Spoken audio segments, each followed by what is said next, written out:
Good afternoon. My name is Adrian Dix. I'm BC's Minister of Health. To my right is Dr. Bonnie Henry, BC's Provincial Health Officer. This is our COVID-19 briefing for British Columbia for Thursday, March the 4th.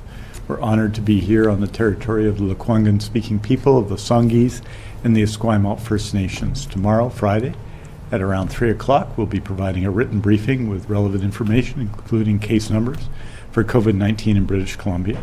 Next Monday, we'll be back here in the Press Theatre here in Victoria to provide an in-person briefing. Next week, later that week, Dr. Henry will be updating some of the modeling and updating the course of the pandemic in British Columbia next week around the time of the first anniversary of the declaration of the pandemic. So that's what you can look forward to in the next week in terms of briefing. And with that, it's my honor to introduce Dr. Bonnie Henry. Thank you and good afternoon. To start with today, we have an additional 564 new cases of COVID-19 reported in the province, including 12 epidemiologically linked cases, bringing the total number of people in British Columbia with COVID-19 to 82,473. Of those, 168 are in the people in the Vancouver Coastal Health Region, 279 people are in the Fraser Health Region, 35 people are on Vancouver Island Health, 36 people live in the Interior Health Region, and 46 people live in the Northern Health Region. We now have 4,743 active cases across British Columbia, of whom 248 are in hospital, 63 in critical care or ICU. And we have 8,659 under active public health monitoring. And on the positive side, 76,289 people are now recovered. We've had 4 additional deaths in the last day from COVID-19, bringing our total to 1,376 people in our province who have succumbed to the virus. And our condolences go out to our families, care providers, and our communities who have lost loved ones during this most difficult time. We have no new outbreaks to report today, and we have 7 outbreaks in long-term care and assisted living, 3 now in independent living, with very small numbers, thankfully, on those, and 8 outbreaks in acute care settings. We have those involve the long-term care and assisted living involve 269 residents and 131 staff. Oops. Missing one of my notes around, there we go. As you know, we are following quite closely the variants of concern that are rising in the province and across Canada. And we've had an increase today of 46 new confirmed COVID-19 cases that are variants of concern. So that brings the total to 246 that we know about in the province. Of these, 16 cases are still active, and the remaining are people who have had past cases. 218 are the B117, which is associated initially with the UK, and 28 are the B1351, which is initially associated with South Africa. The majority of these variants of concern continue to be in the Fraser Health and Vancouver Coastal regions, 178 people in the Fraser Health region and 60 in the Vancouver Coastal Health region. There continue to be just the same small numbers, 6 on Island Health and 2 people in Interior Health, and no confirmed variant cases yet in Northern Health. As you know, we are most concerned as well about transmissibility and where people are becoming infected with variants of concern. And right now we continue to have challenges in identifying the transmission chains for about 25% of our cases. There are currently 4 people in hospital, and 2 of the deaths that we've had in recent days have been people who had been infected with a variant of concern. As you know as well, since the start of our immunization program, we're almost at 300,000. We're 298,851 doses of vaccine have been administered across BC, and the number of second doses is about 86,746. And as you know, we made the very important decision as more data was becoming available earlier this week to increase the interval between the first and second dose so that we can maximize that really good protection that we're coming to understand that we would get from the initial dose of vaccines in BC. And I do want to acknowledge that this decision-making that we made, particularly around the extending of this interval, as we've had in a number of cases, reflects us learning as we go through this pandemic. We've learned about how the virus transmits. We learned about how are the measures that, where it's most likely to transmit, the measures that we need to take to protect each other from transmission. And as these vaccines have become available, almost day by day, but definitely by week, we are learning more about how they work, about their effectiveness, about their safety, which is also critically important. And the decision making that we don't take lightly. We spent quite a lot of time looking at it, but we did need to take this decision rather rapidly over this weekend after extensive consultation, because we were coming up to a time this week where there was tens of thousands of doses of vaccine being scheduled for people to receive their second dose, and that would have left us with very little vaccine to be able to continue our need to protect more people in more communities around the province. So while I will regret and apologize to those communities, to the long-term care homes, and to individuals who had a second dose scheduled that had been postponed or for several months now. And I know that came as a shock for many people. And I regret that our communications weren't able to keep up as fast as the decision making. But please know that this was made in the spirit of understanding data and maximizing the benefit to all of us.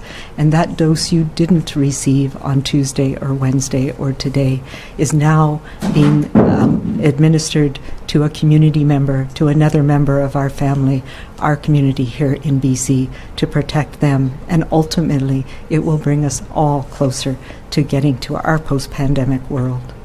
Also want to address the fact that the National Advisory Committee on Immunization has also endorsed that this is the right thing for us to do in Canada right now. And I want to express my gratitude to NACI. NACI is an amazing group of experts. I've had the privilege of sitting on the National Advisory Committee for 8 years. Some of our colleagues here in BC, our best brains around immunization, have also been both members and chairs of NACI, and we tremendously respect the work that they do, and we're just very grateful that we have all come up with the same important decisions around these critical issues for us in BC and in Canada. As you will also know, the first deliveries of the AstraZeneca Serum Institute of India COVID-19 vaccines will be arriving in our province, we expect sometime next week.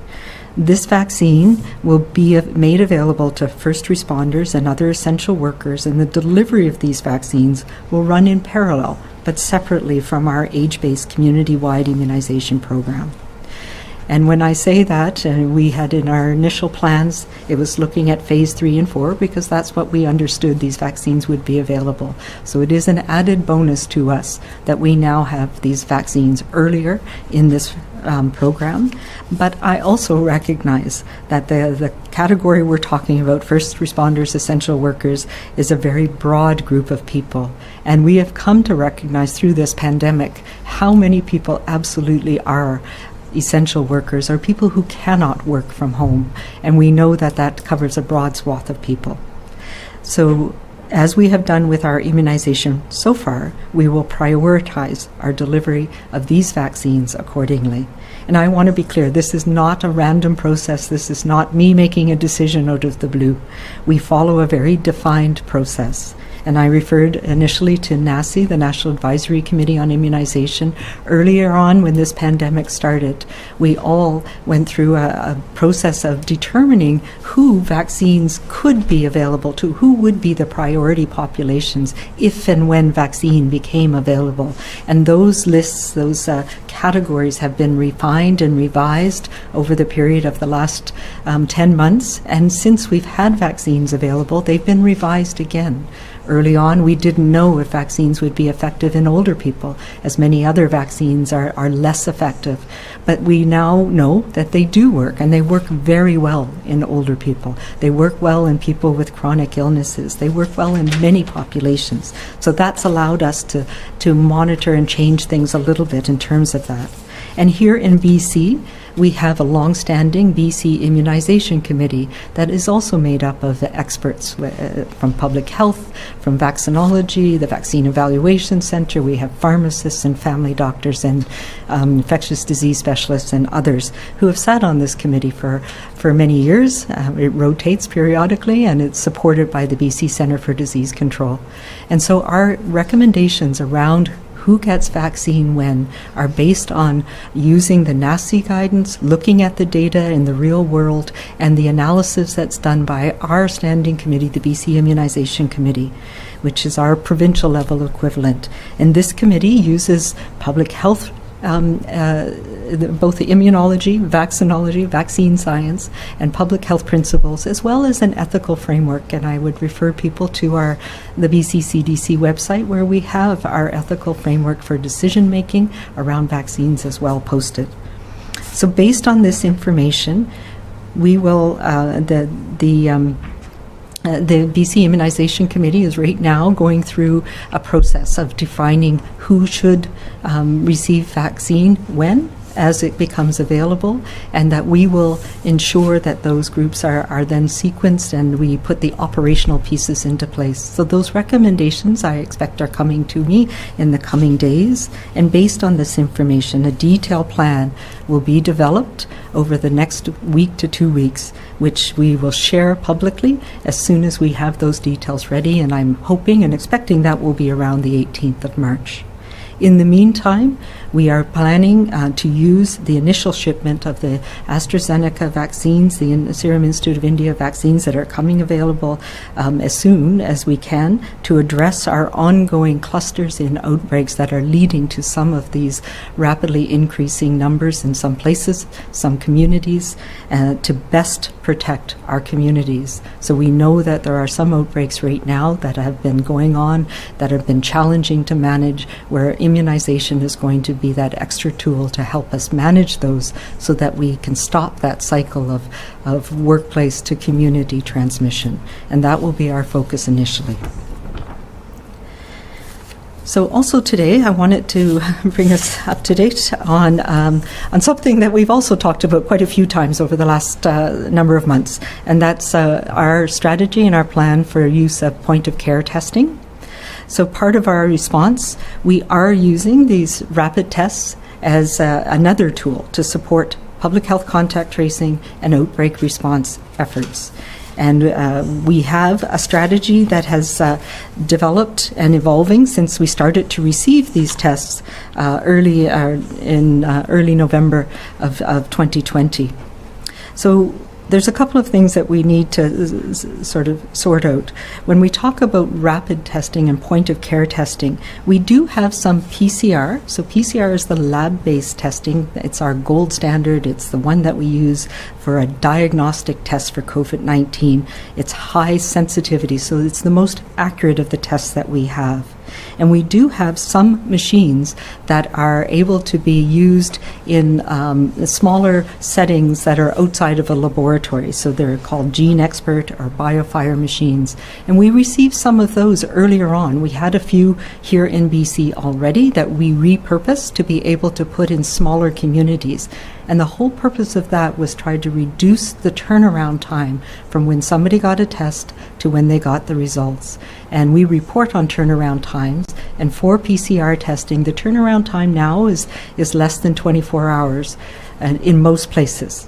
But in some communities, the travel time to get even to one of these point of care PCR tests can mean that there's a delay of a day or two. And this is where rapid testing can come in to fill a gap.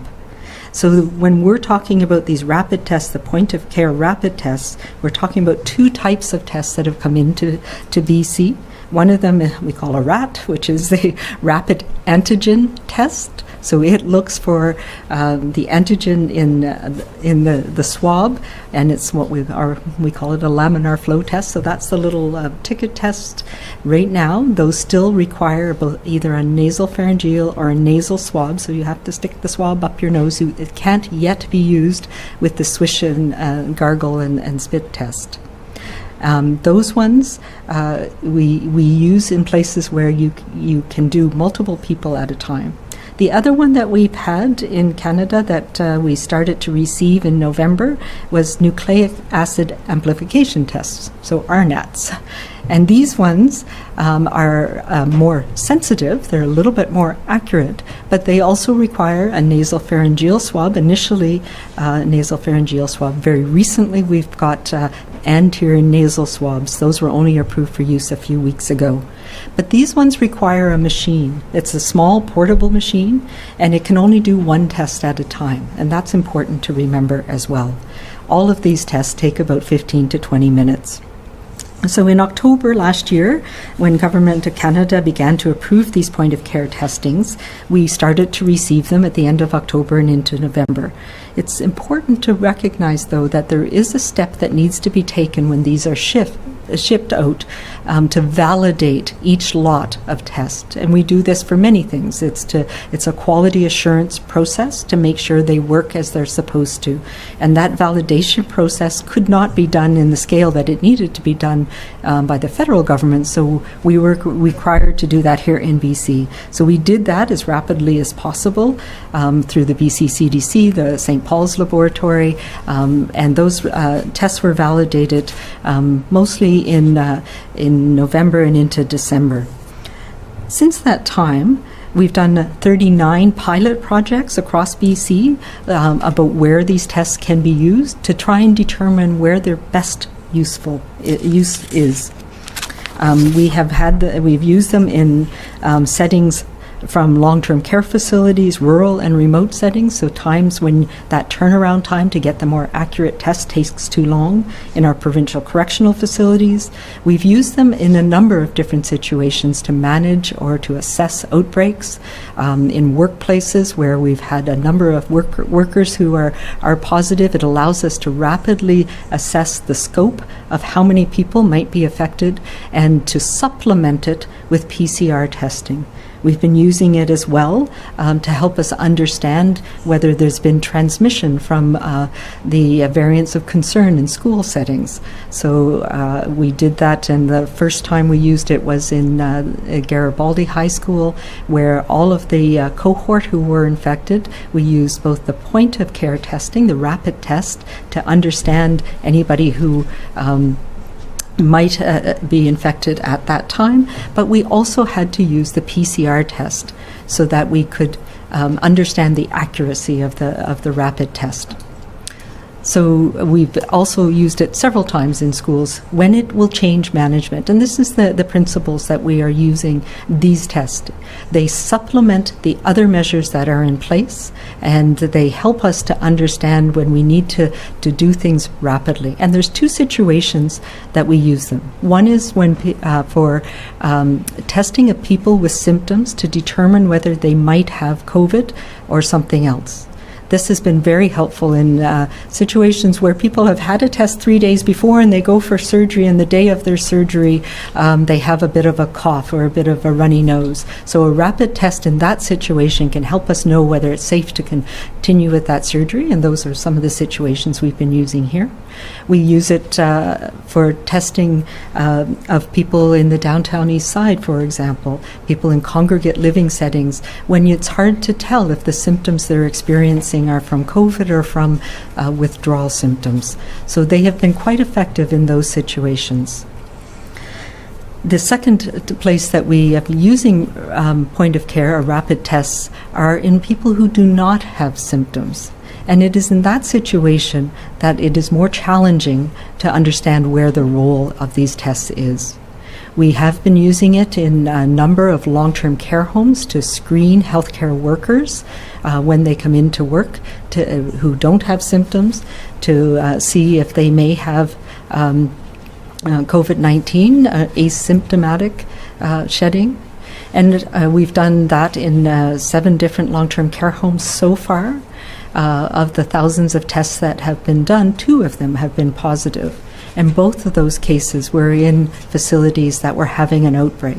So what this tells us is that when the background level is higher, your probability of picking up somebody who has an asymptomatic infection that doesn't have any symptoms goes up, and that they're not as useful in areas where the background levels are low. So if our community transmission rates are low, screening with these less sensitive tests is not very effective. It doesn't help us because the yield is so low, and they have a much higher false negative rate. In those areas where we have an outbreak or where community transmission rates are higher, that is when they might have more utility, and those are the areas that we're looking at more closely. So we really want to look at accessibility. It's helpful in areas where the gold standard PCR test is not as accessible, where we need to make a decision right now, so rapidity, where quicker results will change what we're going to do on a day-to-day basis or on a right now basis. And the advantage they have is they're relatively low cost, the tests themselves, but they do continue to need to be done within a healthcare environment. They are a medical test, and they do need to have a quality assurance program, and we need to connect with public health for every positive that needs to be validated, and to be assured that we can follow up on anybody who tests positives. So these are the situations that we've been using now. We use them where they fill a gap, as I said, and where compliance with public health measures are ensured. They do not take the place of all of the public health measures that we need to have in place. And we still have a lot of questions about places where they are best used. Is it better? A couple of things that we have learned from both the pilots here and across Canada is that acceptability of having a test goes down over time. It's not comfortable or nice to have a swab, particularly in people who don't have any symptoms, on a periodic basis. And so we know that in the long-term care homes, for example, worker testing could not be more than about twice a week. And is it better to use a point-of-care test twice a week or the more accurate PCR test once a week? And those are the questions that we're still wrestling with, both here in BC and in provinces across the country. There's still a lot that we need to learn, but we are establishing a rapid point-of-care testing team with our BC CDC lab and the ministry, and partnering with our health authority, public health leads, but also with different settings across the province to see where we might use these best. And as we move into this time when we have increased immunization of people and we're moving into our post-pandemic opening up, we're looking at where we're going to, where there's a benefit for different industries to have point-of-care testing or these rapid tests as part of the opening up process. So these are industries where outbreaks are more likely, like our food processing industries, like some of the agriculture, the large industrial sites. And we are partnering with industry right now to see how those can work in the coming weeks and months.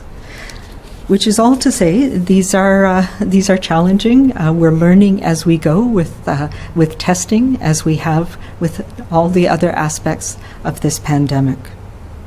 And we now have a written out strategy that will be published on the BC CDC website, and we'll have links to it aligned with our statement later today.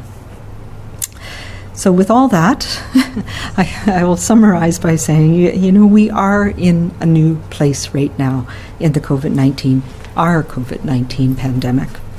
We're getting our regular supply of vaccines, and more vaccines are on the way. We know that the Johnson & Johnson vaccine is in for final review with Health Canada. We don't yet know when it might be available, but that will be another tool, another piece that we can add to our toolkit. We know that we have increasing protection in our most at-risk people, and that will increase dramatically starting again next week. But we've also had an uptick in new cases, and we've seen the rise of some of the more transmissible variants in our communities here, particularly in the Lower Mainland. And we need to follow those and monitor them carefully. We can't let these successes of these great vaccines that we have now be diminished by a surge in cases that will lead us to a third wave. We know that we are taking all of the public health actions of case management, contact tracing, isolation, testing, making sure that we are doing what we can to contain the transmission that we have right now. And that is going to be incredibly important. And I know these restrictions and closures in many parts of our society have been draining on all of us. And we all want to get back to our regular activities as soon as we can. We know that the transmissibility of this virus, or at least we've learned, that it has a seasonality to it. And here in BC, we're coming up to that season in April and in May.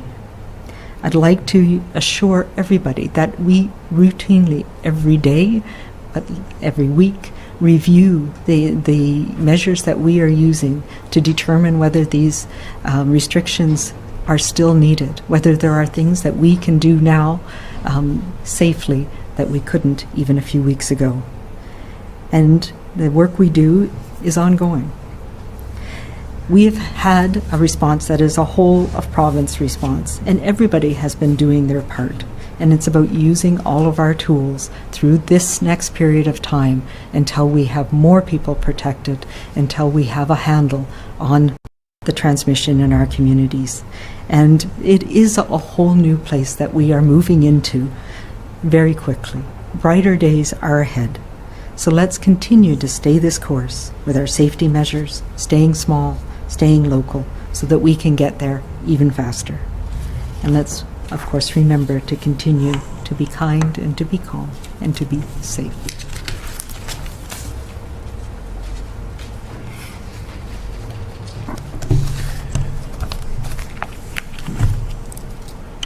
Thank you very much, Dr. Henry. I wanted to start by expressing my condolences. Those of the premiers, those of the governments, those of everyone in BC, to the families and friends and caregivers of the 4 people who have passed away in different parts of our province in the last 24 hours from COVID-19.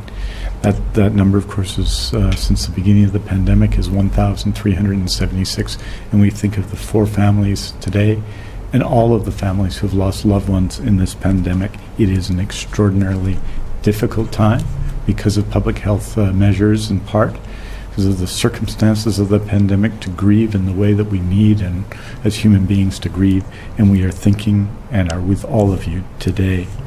I wanted to note in our acute care hospitals we continue to have the ability and the capacity and the beds to absorb all of the demands on our acute care hospital system. There is our acute care capacity, or the occupancy rate, is 93.2% of base beds at present, which leaves 642 beds empty and able to take new patients as of today. And if you count the surge beds that we added for the pandemic, that number is 74.4%, or 3,053 beds. In critical care, occupancy rate is 82.1%. That leaves 95 critical care beds available. And when you add our critical care surge beds, that's 318 beds available. These levels of occupancy are somewhat higher than before, not because of an increase in COVID-19 cases, because obviously that number has come down since the beginning of January in acute care settings, but because of other demands on the healthcare system. Nonetheless, in general and frequently, prior to COVID-19, our healthcare system was running at more than 100%. So these are measures that can be managed. It should be said that there are currently 8 outbreaks in acute care, 5 of them in Fraser Health, which reflect ongoing COVID-19 transmission in communities, and those present all of our extraordinary healthcare teams across our acute care hospitals with real challenges. And I want to acknowledge their work. And obviously, as we look to immunize people, we're looking to take even more measures to keep acute care hospitals safe. Every Thursday, we publish on the BC CDC website an update on outbreaks in long-term care, assisted living, and independent living. You'll note from this past week to this week in long-term care, there's 6 outbreaks, 2 in Fraser Health, 2 in Interior Health, 1 in Northern Health, and 1 in Vancouver Island Health. That over the last week we had the 1 additional outbreak that was at Glacier View Lodge in Comox Courtney, and that involved 1 staff case, and that over the entire week we had 1 new resident case in long-term care in total in all our long-term care homes, and 3 staff cases. We did have some new independent living outbreaks over the last week, and I recommend people review that document on the BC CDC website. What it does indicate is the strength and the extraordinary work that has been done in vaccinating people in long-term care, in assisted living, and now over the beginning the last week or so and into next week, independent living, to keep people safe. The effectiveness of that was demonstrated in the data presented by Dr. Henry on Monday and Dr. Ballum on Monday, and is obviously a source of deep relief and indeed joy for people who have families and friends in long-term care, and us who've been working on this issue and are and remain extraordinarily concerned. And that, again, allows us to do something very important, something that we're working to prepare right now, which is to increase the ability and a return to some degree of normalcy. It won't be normal, but some greater degree of normalcy in our long-term care and assisted living homes in the coming weeks. I just wanted to note that next week we'll be providing full lists of immunization sites. You'll note, of course, that since the beginning of the pandemic, given that there have been pop-up clinics at all long-term care homes, at all assisted living homes, in communities, in rural and remote Indigenous communities, we've already had thousands of immunization sites bringing the vaccine to communities where people are and where our most vulnerable are. And that process will continue in the coming weeks and is continuing now. For example, in this past week, we've now immunized something close to 3,000 home support public home support patients, and many of those immunizations occurred in people's homes. So this is extraordinary work by our public health teams and work that we're very proud of. Just want to bring you up to date, as I do this day of the week, on our surgical renewal commitment. You'll know that since May 19th, we've delivered surgeries to more than 90% of those patients whose surgery was postponed due to COVID-19. That through our surgical commitment, renewal commitment, we said we would get more patients their surgeries faster, and we're doing just that. The total surgeries completed since the launching of our surgical renewal commitment on May 18th is 70,321 in Fraser Health, 49,103 in Interior Health, 15,032 in Northern Health, 62,992 in Vancouver Coastal Health, 55,034 in Vancouver Island Health, and 10,649 in the Provincial Health Services Authority. For the week of February the 15th to February the 21st, health authorities have verified their data, and the total number of surgeries completed in that week, which remember included a holiday day, with 6,146, which is 256 more surgeries than the same week last year, that during a pandemic, and that is an extraordinary achievement again by our staff, our surgical staff, our healthcare workers, everyone involved. I want to say as of today that 212,105 British Columbians have received their first dose of a COVID-19 vaccine. And with our commitment to get vaccine to 4.3 million British Columbians who want it, 4.93% of us have now had a shot, about 1 in 20. To each of us, the efforts of everyone involved in administering vaccines are a welcome boost, an essential encouragement to our continued use of the skills to stop the spread and our adherence to the guidance and orders that save lives. Our work to stop the spread goes hand in hand with the work of those getting us our shots, giving their efforts the greatest support and the best of chance of success in seeing us achieve the community immunity we need as quickly and as safely as possible. We are counting on each other. As we head into another weekend after tomorrow, let's reinforce this bond. Let's continue to demonstrate the care for each other that has marked our journey so far. Let us stay, all of us, 100% all in our effort to stop the spread. It is as important now as it has ever been during this pandemic. Aujourd'hui, nous annonçons 564 nouveaux cas qui ont testé positifs pour COVID-19 pour un total de 82 473 cas en Colombie-Britannique. Nous sommes attristés d'annoncer 4 nouveaux décès liés au COVID-19 pour un total de 1376 décès en Colombie-Britannique. Nous offrons nos condoléances à tous ceux qui ont perdu leurs proches durant cette pandémie. Parmi l'ensemble des cas confirmés de COVID-19 en Colombie-Britannique, 248 personnes sont actuellement hospitalisées, dont 64 en soins intensifs. Merci beaucoup. Thank you very much. We're happy to take your questions. Thank you, Minister. As a reminder to everybody on the phone line, please press star 1 to enter the queue. You'll be limited to one question and one follow-up only. I would also ask that you please unmute your phones. You're not audible until your name is called. First question today is from Shannon Patterson, CTV. Oh, hi. Thanks for taking my call, guys. You said that first responders will be offered the AstraZeneca vaccine starting this month. Are you worried some of them that are offered that vaccine will say no and opt to wait until they qualify for the other vaccines under the age criteria? We're seeing a lot of people reject AstraZeneca in Europe because the clinical trials obviously had lower efficacy rates than Pfizer and Moderna. Yeah, and I think we need to. I think it's a really good point. You cannot compare the clinical trials that were done by AstraZeneca, that were done by Moderna, that were done by Pfizer. Both the messenger RNA vaccines, so Moderna and Pfizer, the clinical trials were done in different populations, in different places, and using different protocols. And the fact that they both had very high results was reassuring. The AstraZeneca one was done in a different time frame where there were more variant cases around. They were done in different populations using different protocols again. And we really need to go back and think. There was over 150 different vaccine candidates last summer that were all developing their clinical trial protocols to try and see if their vaccines were going to work. So far, we have 3 that are approved for use in Canada, but the clinical trials were all done at different time periods in different populations. And the one thing about the AstraZeneca trial was that when they recruited into the trial, they did it in several different countries. They had very few people that were over the age of 65 in that trial. So the restrictions on use that the recommended restrictions in some countries, including the NACI recommendations here in Canada, I will note that Health Canada has approved it for use in all adults. Based on real-world experience as well as the clinical trials. But the clinical trials data was limited in older people, and NACI recognized that. And so they said, we know it works really well in this younger adult age group, so focus on that.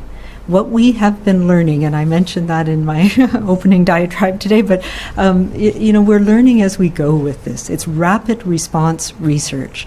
It means that we take what we know today from the UK, and tomorrow we'll know more, and next week we'll know more, and we're going to know a whole lot more about how the vaccine works in the AstraZeneca vaccine works in older people from the UK within the next few weeks, because they have been using both vaccines, Pfizer and AstraZeneca, in all age groups, but starting with older people in the UK interchangeably. And we are seeing good response from both vaccines in the real world. But that data is still being compiled. It takes time for all of that to come together. And we will, absolutely expect we're going to see more information about how well it works in older people. And NACI will be revising the recommendations as appropriate when that information becomes available. I will also say that these vaccines are used interchangeably in the UK, and they work as effectively, both of them. With some of the trial data from AstraZeneca, the trials themselves were challenging, and the 2-dose efficacy that is being used, that Health Canada based the approval on, was about 60-some%. But if we look at the data and the different arms of the trial, they did a single dose arm. And the prevention, the effectiveness, the efficacy, so that's in the trials, we call it efficacy. In real life, we call it effectiveness. But in the clinical trial of this single dose, it was 87%, I believe it was, 85 or 87% effective after 12 weeks. And when they did the 2-dose one, the people who got their second dose 12 weeks or later also had much higher protection from that vaccine. So the bottom line, which the WHO, with vaccine experts are saying, is around the world, these vaccines work. They all work. They're effective, they're safe. So take the vaccine that you're offered. And I would say that to everybody out there.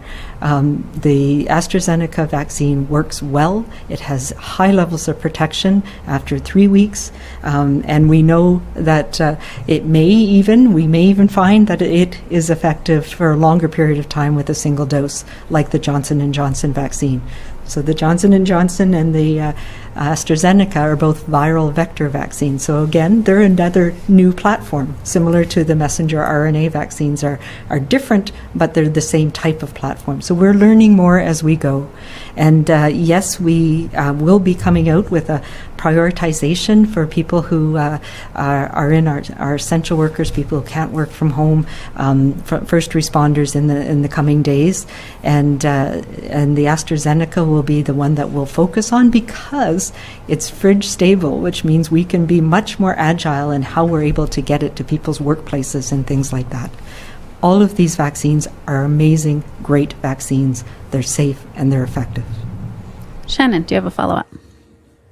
Yeah, a question for a colleague. Many families have been fighting to get essential visitor status. At one facility, families say there appeared to be a blanket policy of denying the designation to everyone. The Ombudsperson's office reviewed a complaint and found 25 out of the 100 residents there would have benefited from having an essential visitor. So does it concern you that some families were treated unfairly and denied essential visitor designation? Yeah, it does absolutely concern me, and that is one of the reasons, working with the advice of the Ombudsperson's office, Mr. Chalk, we put in place a single provincial order and a single provincial guideline. And it is troubling to me when I hear those stories. There is a process that is outlined in those guidelines of where to go if you feel you've been inappropriately denied that essential visitor status. So that is important for people to know. It's on the website. It's linked to it on my website, the PHO website, with the order. And there is an appeals process. You can as well, if you feel there's an issue like this, go to the Ombudsperson. His office has a role to play as well, as does my office. But your first step is to go directly to the administrator of the facility that you're working in, and there is a time-sensitive process that they must follow. I will say we have over 500 long-term care homes and additional assisted living facilities in this province, and so I cannot know what's happening in every single one of them, but our guidance is designed to be consistent and to err on the side of providing an essential visitor for everyone who asks for it. Next question is from Richard Zisman, Global News.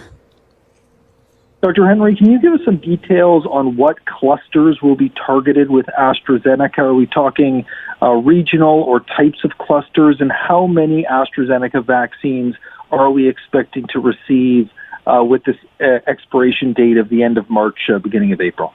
Well, the second one, I don't know. These are all things that, as we way back in December when we said it was changing every day, well, it's changing every day. We don't know yet.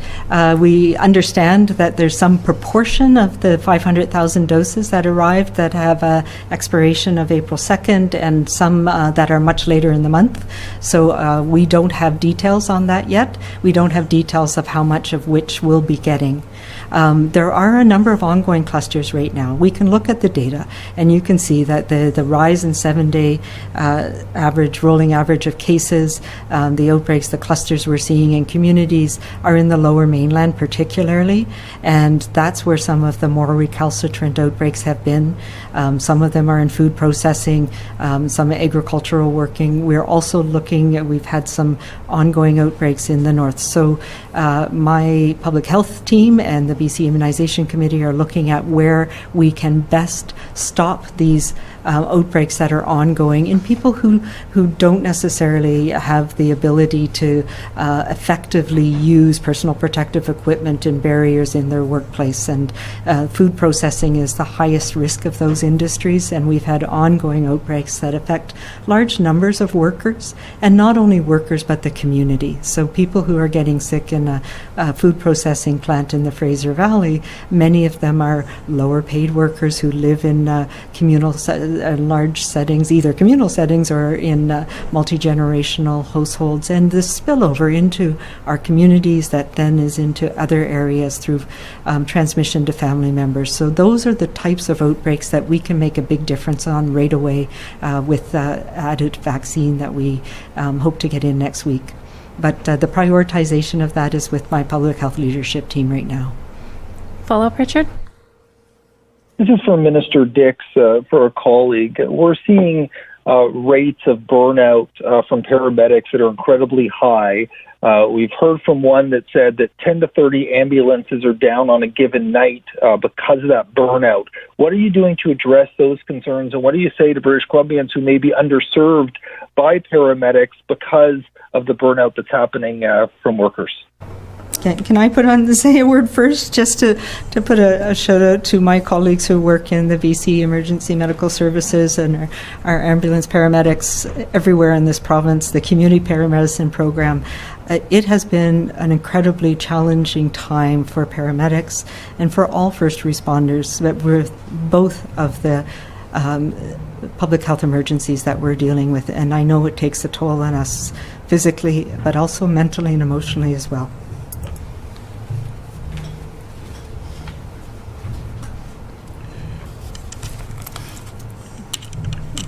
Richard, I think the work, as Dr. Henry has just said, of our ambulance paramedics has been truly extraordinary. In this time, we have 2 public health emergencies, as you know, on the ground for people in every region of the province for our ambulance paramedics. The impact of the overdose public health emergency has been significant and is a significant daily part of the lives of ambulance paramedics everywhere. And it has an impact even beyond the numbers of calls. We're not seeing an increase in general in the number of calls, but the overdose crisis has made a major qualitative difference in the lives of ambulance paramedics. As you know, we have added significant ambulance paramedics positions in the last 2 years across the province of British Columbia, including very significant additions in rural and remote areas during this pandemic to address the challenges of COVID-19 and the need often to get people to regional hospital centers more quickly. The significant number in the intervention of ambulance paramedics, for example, in communities such as Fort St. James, in the Cariboo and other regions, has been a sign of this, and we're obviously very concerned about that work, and we're working very actively with the Ambulance Paramedics Union, QP Local 873, the Ambulance Paramedics of BC, to ensure that we're addressing quality of life issues amongst ambulance paramedics. I believe I'll be meeting in the very near future with the President of the Union to discuss those ongoing issues. I think I would say that together with our ambulance paramedics, we were able to together negotiate a collective agreement, freely bargain at the bargaining table, which was an enormous achievement. And we've significantly increased the number of both ambulances, access to air ambulance, and the number of ambulance paramedics in BC, and expand the community paramedicine program. All those things we've been able to do. But the daily reality of life that you talked about in your question is real, and one that we're working with our ambulance paramedics to address, to assist, and to provide the kind of support necessary both to help people deal with the incredible stress of the job, but also to help people recover who've needed to take time away. Prabjot Kalan, Omni. Hi, thank you so much for taking my question. So the one local Sikh temple actually raised a concern on behalf of the community regarding the limit and how it's affecting the mental health of those who are unable to grieve the passing of the loved ones due to COVID restrictions. They can't visit to the hospital. They can't even attend whole family as a funeral, even not able to attend as a family the last prayers of the loved ones, which is very important for the Sikh culture. And they are asking for the increase the number of people to attend these funerals, especially the temple prayers, because the temple has a huge space. They can maintain the protocols as well. I hear that, and I do feel that deeply for many families around the province. It is the most challenging time, and funerals are those times of both grief and celebration of lives that is very challenging for us to keep small and to postpone. And I know for many different faith communities, there are different important rituals that are around death that need to be done. But I also know that there are ways that we can support people to do it safely through this most extraordinary of times, the global pandemic that we are all in. And we have seen heroic examples of that from different faith communities across this province, whether it's Sikh or Hindu or Muslim or Catholic or Indigenous ceremony. We need to find ways to do ceremonies that are so important to us as a community safely for a little bit longer. We will be there again, and we will need to find ways to make up for the loss of those important ceremonies in our lives for the last year.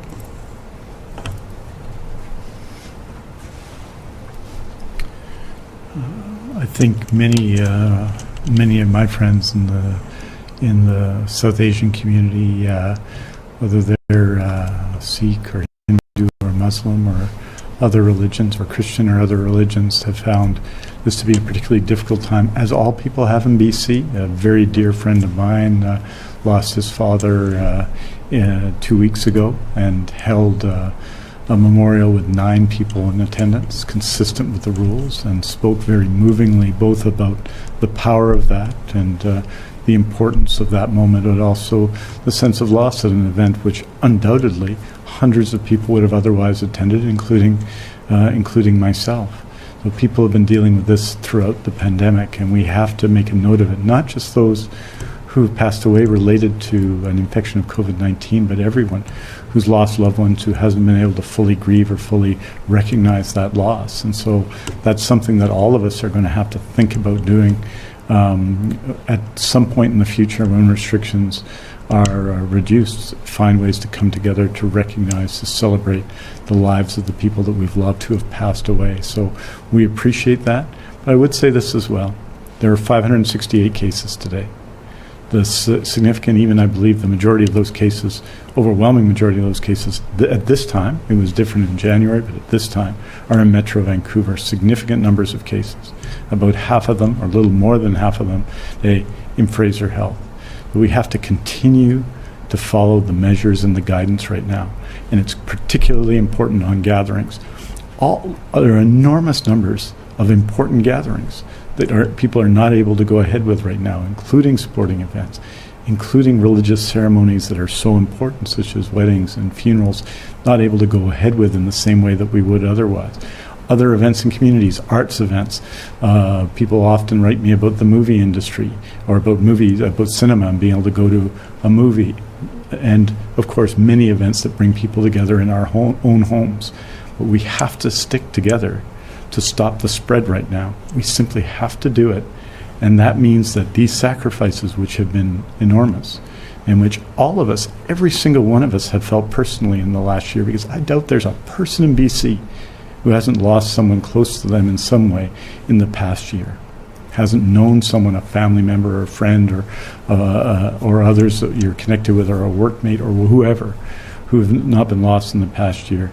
So we know that this has been a loss that's been felt by everyone.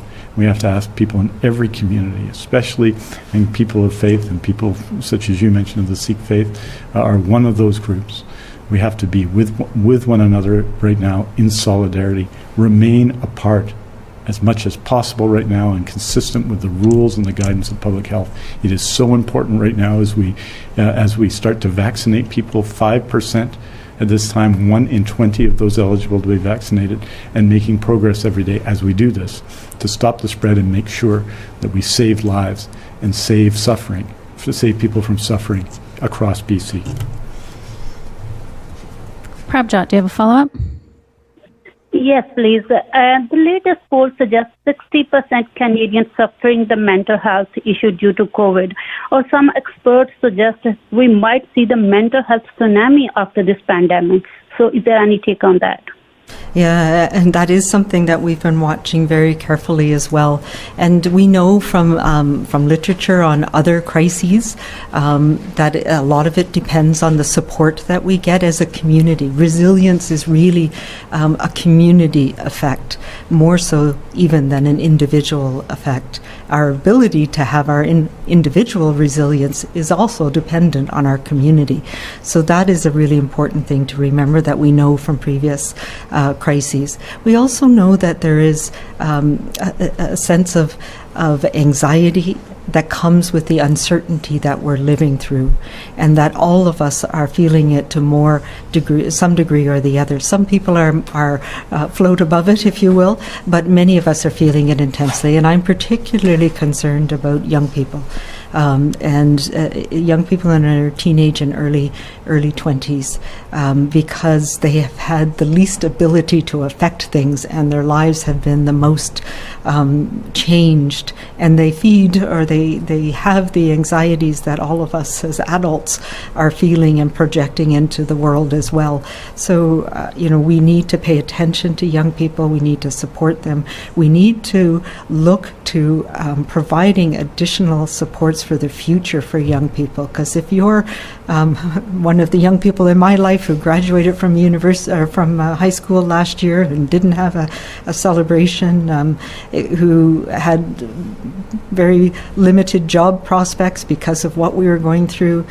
University is a remote thing that you don't even get to connect during a period of time where social connection is so much a necessity in one's life. It's how you find your way in the world. So this is something that, as you can tell, I'm quite passionate about. We need to support mental health for all of us right now, but we need to look to the future for how do we build those things in place that allow particularly our young people to recover from this most traumatic year in that way. And we have been doing quite a lot of work on the societal impacts of this pandemic and the societal consequences, not just of the virus, but of the measures we've put in place to deal with the virus. And we've been monitoring mental health issues as well. So we know that early on there was a lot of concern about mental health. We've had increased people phoning helplines, especially young people. We know that there's increased interpartner violence and violence against women that have been triggered through this process as well. But we also know that there are things that we can do that help diminish that, and that most people will recover in time if we have the right things in place. So this mental anxiety, depression, concern that we're going through now, we can recover from that, and most people will, if we're able to continue our sense of community and find those right supports for people. So yes, I'm very concerned, and we are looking at the impacts and what are the specific measures that we need to have to support every one of us in the next month to a year, because it's going to be a long time for this to play out as well. Next question is from Marcella Bernardo, News 1130. Hi, Dr. Henry and Minister Dix. Thank you again for taking my question today. First up, I know you've touched on this a bit about the approval of vaccines like AstraZeneca and possibly the Johnson & Johnson, but how far does that go to possibly moving your timeline up to immunize people that are younger in general? Like you mentioned that there are a lot of people in their 20s that are struggling right now. Do you think that we will be able to move the timeline up sooner so that we'll see a lot of younger people being able to get at least their first dose over the summer? Oh, I hope before the summer. Yes, absolutely. And we are looking at revising the timelines. We didn't have time to do that for the graphics for Monday, but with the new information. And as we have more vaccines, this is why we've been trying to focus on the what we knew was coming in, focusing on where we could make the most difference the soonest, and that's the age-based foundational program.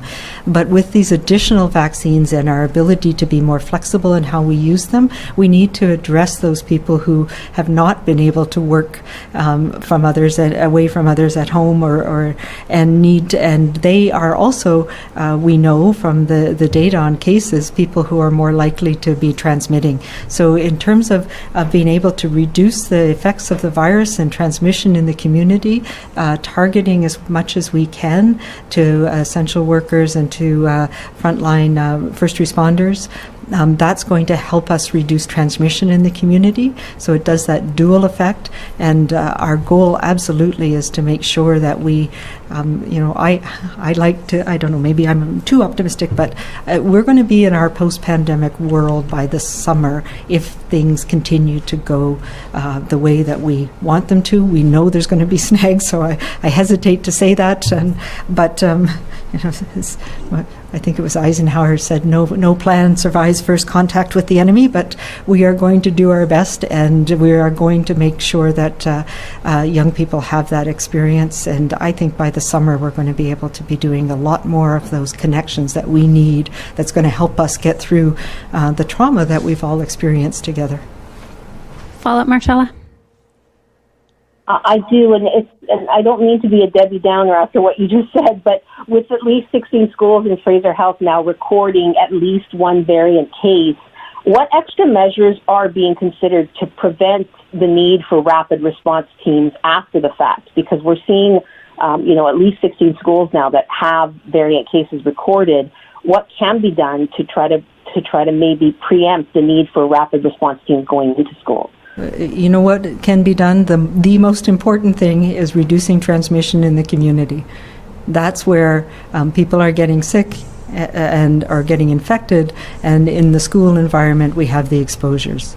And yes, it does mean that we are doing extra testing, particularly around the variants, because we are concerned about that increased transmissibility that we've seen elsewhere. I say that because I believe there's about 23 exposures in 23 schools that we've seen so far, and we have not had a lot of transmission. There's been 1 or 2 cases at most. I believe last I checked it was, I think there was 4 additional cases in 3 schools. So that, despite doing a ton of testing to be sure. So that's the good news. We're not seeing widely taking off transmission from these variant cases, but it's anxiety provoking, it's stressful for the public health teams, for the school communities, and yes, the best way to stop that is to reduce transmission in our community so we don't have people in the school community, both the educators and students who become infected with the virus. I will say as well that we know the rates are higher in some communities than others, and I know that Fraser Health is working with particularly the Surrey School District to look at everything that they need to understand about how to make sure that the COVID safety plans are being adhered to support the communities there, and what options we might have. We have time for one more question. For everyone listening, Dr. Henry and Minister Dix will release a statement this afternoon with the latest information on cases, hospitalizations, and outbreaks, which you can find at news.gov.bc.ca. For updated province-wide restrictions, visit gov.bc.ca/COVID restrictions. And for information about the province's orders and pandemic supports, visit gov.bc.ca/COVID-19. Last question today is from Tanya Fletcher, CBC. Dr. Henry, just jumping off of Marcella's last question there, asking for a colleague if you could any detail more precisely about the variants of concern in schools. You mentioned there are 23 confirmed cases recorded at BC schools. I believe that's what you just said. Can you confirm that between 5 and 8% of the COVID cases in BC schools are now variants of concern? No, it would not be that high. I don't know that that's anyway. I'm sorry. I have to get back to you on that. The percent of variants of concern that we're seeing is hovering around 1% overall. And I know there was 23 schools that had an exposure over the last number of weeks since we've been testing with variants of concern. Having said that, there's not been very much transmission, as I mentioned. Follow up, Tanya? Please, thank you. Hoping you can outline as clearly as possible the plan to resume visits to long-term care homes now. You mentioned, I think Minister Dix mentioned more info in the coming weeks. We know most residents have been given the second dose, but some haven't. Can you explain how you'll be making decisions around easing long-term care home restrictions, the logistics of how and when, what you'll be basing it on, and will your schedule differ now given the 4-month interval versus before, and if so, how? And an answer in French would be great. Thanks. No, I can't give you all of the details because we're still working on them. But, what we are learning, and this is the thing, as I mentioned, we know more this week than we did last week. We made the decisions we made because we have now seen, particularly in long-term care, that if you immunize everybody with 1 dose, you get to that level of protection that we thought we had to wait till a week after 2 doses to get. So what that means is you don't need that second dose before we can increase interactions in long-term care homes, that the residents themselves are protected enough from that single dose that we know we can use the second dose to protect others in the community now and provide a second dose when we have a better understanding of what the best interval is. So the protection level that we're seeing after the first dose in long-term care means across the board we can now step up that time to when we can have increased visits, when we can have more physical contact with our loved one in long-term care. And that will happen before the end of this month. We are working those details out. We still need to be cautious because in our community there is still virus being spread, and we know social visits are incredibly important for people in long-term care, and we can increase the access to social visits, but that needs to be done with appropriate PPE still, because we know that the protection was never perfect, but we also want to make sure that we're not introducing it into the environment where somebody who may not have had as good a response or may not have been able to be immunized can then be exposed, and visitors themselves can be exposed. So it won't be back yet to what we used to have prior to the pandemic, where people could come and go freely, but it will be much more than what we had over the last few months, and that there's more freedom for those who are protected themselves, so the residents, to be able to safely go out to medical appointments, to safely go have a visit with their families and come back and know that they're not going to be at risk for their whole community and care home. You have to say it in French. En français, c'est bien. Oui, je pense la réponse c'est qu'on va le voir avant la fin de ce mois, c'est-à-dire le mois de mars.